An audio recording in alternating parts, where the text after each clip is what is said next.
नमस्कार मुलांनो, MK's गुरुकुलमध्ये तुमचं खूप खूप स्वागत आहे. आपण इयत्ता 7वीच्या पुस्तकातील असे जगावे ही पोएम आज लर्न करणार आहोत. So today we are going to learn a poem from grade 7 शिवाई textbook. The title of the poem is असे जगावे. असे जगावे means to live like this. आता यामध्ये काय नेमकं कवीने सांगितलेलं आहे ते आपल्याला प्रिफेस वाचल्यावर समजणार. पण आपण कविता लर्न करण्यापूर्वी जर अजूनही तुम्ही आमच्या चॅनलला सबस्क्राईब केलं नसेल, MK's गुरुकुलला सबस्क्राईब केलं नसेल तर तुम्ही प्लीज सबस्क्राईब करा, कारण तुम्हाला आमचे प्रत्येक व्हिडिओ तुमच्यापर्यंत पोहोचेल. आणि तुम्हाला असं वाटत असेल की या व्हिडिओमधून तुम्हाला खरोखर फायदा मिळतोय किंवा तुमच्यासाठी हे युजफुल आहे, तर प्लीज आमच्या व्हिडिओला लाईक करा, तुमच्या फ्रेंड सर्कलमध्ये शेअर करा.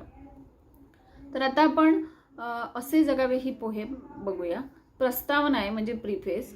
माणसाने जीवन जगताना प्रबळ इच्छाशक्ती ठेवून संकटाचा सामना करावा व समर्पित जीवन जगावे. म्हणजे प्रबळ इच्छाशक्ती म्हणजे विल पॉवर. संकटाचा सामना मीन्स फेस द चॅलेंजेस. समर्पित जीवन means devoted life. So what is the meaning of this line? While living a life we should live it with strong will power. And we need to face challenges. We need to face challenges and live life satisfactorily, devotedly. ज्यांची इच्छाशक्ती प्रबळ असते त्यांना संकटातही मार्ग सापडतो. Means when there is a will there is a way, असं जे इंग्लिशमध्ये सेईंग आहे तो त्याचा अर्थ आहे. म्हणजे ज्यांची इच्छाशक्ती प्रबळ असते, those who have strong will, they get there way even in trouble. Okay, even in trouble they get their way, those who are having strong willpower. असा संदेश कवीने कवितेतून दिला आहे. So this message is given through this poem. या कवितेचे कवी आहेत गुरु Thakur. Okay, the poet name is गुरु ठाकूर. आता ही जी कविता आहे ती थोडीशी वेगळी आहे. तुमची आई ही कविता आपण ह्याआधी शिकलो. या कवितेमध्ये लाईन्सचा जो अर्थ होता, ओळींचा अर्थ होता, तो सरळ होता. म्हणजे तुम्हाला ती ओळ वाचल्यानंतर त्याचा अर्थ लगेच लक्षात यायचा. पण ह्या कवितेमध्ये तसं नाही आहे. ह्या कवितेमध्ये एक हिडन मिनिंग आहे, एक लपलेला अर्थ आहे. प्रत्येक ओळीचा वेगळा अर्थ आहे. So there is a different meaning of each line. It is not a straightforward meaning. Okay, each line do not have a straightforward line. Some hidden meaning is there. So this is little bit difficult in to understand as compared to the आई poem. असे जगावे छाताडावर आव्हानाचे लावून अत्तर. आता ह्याचा अर्थ काय होतो की असे जगावे छाताडावर म्हणजे ऑन युअर चेस्ट. आव्हान म्हणजे चॅलेंजेस आणि अत्तर म्हणजे perfume. So you have to live like this that you are applying a perfume of challenges on your chest. म्हणजेच काय होतं, आता परफ्यूम लावणं म्हणजे काय? द परफ्यूम लावणं is very easy. Happily we are doing it. Okay, just like that you should face the challenges just like you are applying a perfume on your chest.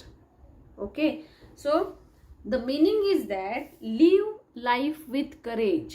Face the challenges, live life with courage as if you are applying perfume on your chest.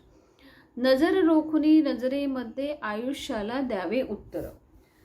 म्हणजे काय? नजर रोखुनी, नजर म्हणजे your I site. You should see straight into the eyes of challenges, okay, and give answer to the life.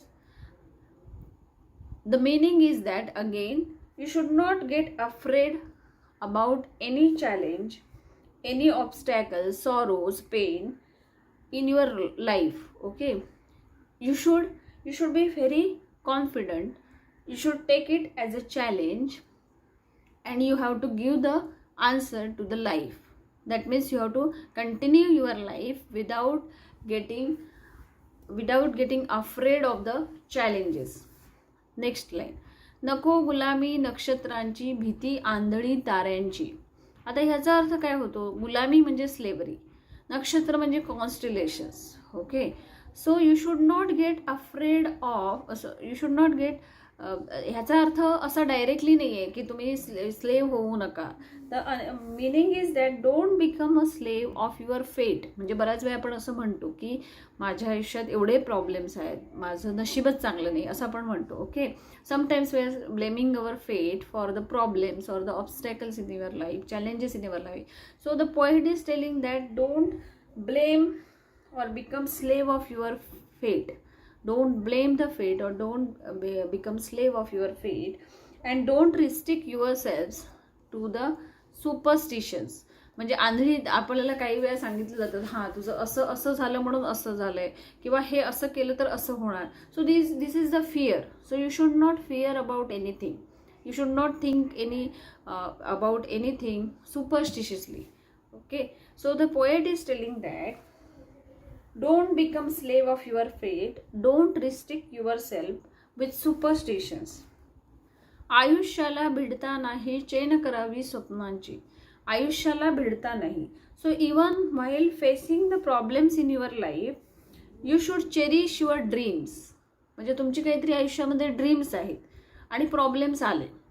So there are some problems and you are living your dreams because of those problems. So you should not do that. Even while facing the problems. आयुष्याला भिडता नाही म्हणजे काय, even while facing the problems you should cherish your, चैन करावी स्वप्नांची, you should cherish your dreams. Okay, चैन म्हणजे काय, मजा, फन और एन्जॉय. असे दांडगी इच्छा ज्याची मार्ग तयाला मिळती सत्तर. दांडगी म्हणजे काय, प्रबळ, स्ट्रॉंग. ज्यांची स्ट्रॉंग विल पॉवर असते त्यांना अनेक मार्ग मिळतात. मिळतील 70 म्हणजे 70. So the hidden meaning is that many ways. When there is a strong will there are many ways. So one with strong will surely get 70 paths. Okay, there is a, again there is where there is a will, where there is a will there is a way. नजर रोखुनी नजरेमध्ये आयुष्याला द्यावे उत्तर. So again this line is repeated here. Means you have to face the challenges by seeing into the eyes of challenges and you have to give the answer to the life. आता next line आहे ती पण खूप महत्वाची आहे. पाय असावे जमिनीवरती कवेत अंबर घेताना. म्हणजे काय, पाय असावे जमिनीवरती कवेत अंबर घेताना. जमीन म्हणजे ग्राउंड आणि कवेत म्हणजे इन युअर आर्म्स, अंबर म्हणजे sky. So your feet should be on the ground while embracing the sky. Okay, म्हणजे जेव्हा तुमची वेन यू आर प्रोग्रेसिंग और you get successful in your life while following your dreams, you should not be, you should not, your feet should be on the ground. Means while following the dreams you should know your roots. पाय असावे जमिनीवरती means you should know your roots and you should be humble. You should be always humble and should not have your ego. म्हणजे कधी कधी काय होतं आपल्याला की आपण सक्सेसफुल झाल्यानंतर आपण छोट्या छोट्या गोष्टी विसरतो. आपण कुठून वर आलेलो आहोत हे आपण विसरतो. So the poet is telling that your feet should be on the ground while embracing the sky. The meaning is that while following the dreams you should know your roots and you should be firm on the ground. Your feet should be firm on the ground. You should be humble and you should not keep any ego. Okay. हसू असावे ओठांवरती काळीज काढून देताना. आता ह्याचा अर्थ काय होतो की हसू असावे ओठावरती means smile. There should be always a smile on your face even while giving your heart. म्हणजे काळीज काढून देताना, काळीज म्हणजे हार्ट, ओठ म्हणजे लिप्स, हसू म्हणजे smile. So even if you are giving a heart to someone then that time also there should be a smile on your lips. what is the hidden meaning behind this? So while helping others your face should be always happy with satisfaction. Okay, and you should not think at what extent you are helping to others. This is the hidden meaning of this line. संकटासही ठणकावून सांगावे आता ये 72. आता ये 72 म्हणजे काय, I don't care. 72 means come on, I don't care. Okay, like that type of approach you should have. So tell even difficulties to live with a defiant come on.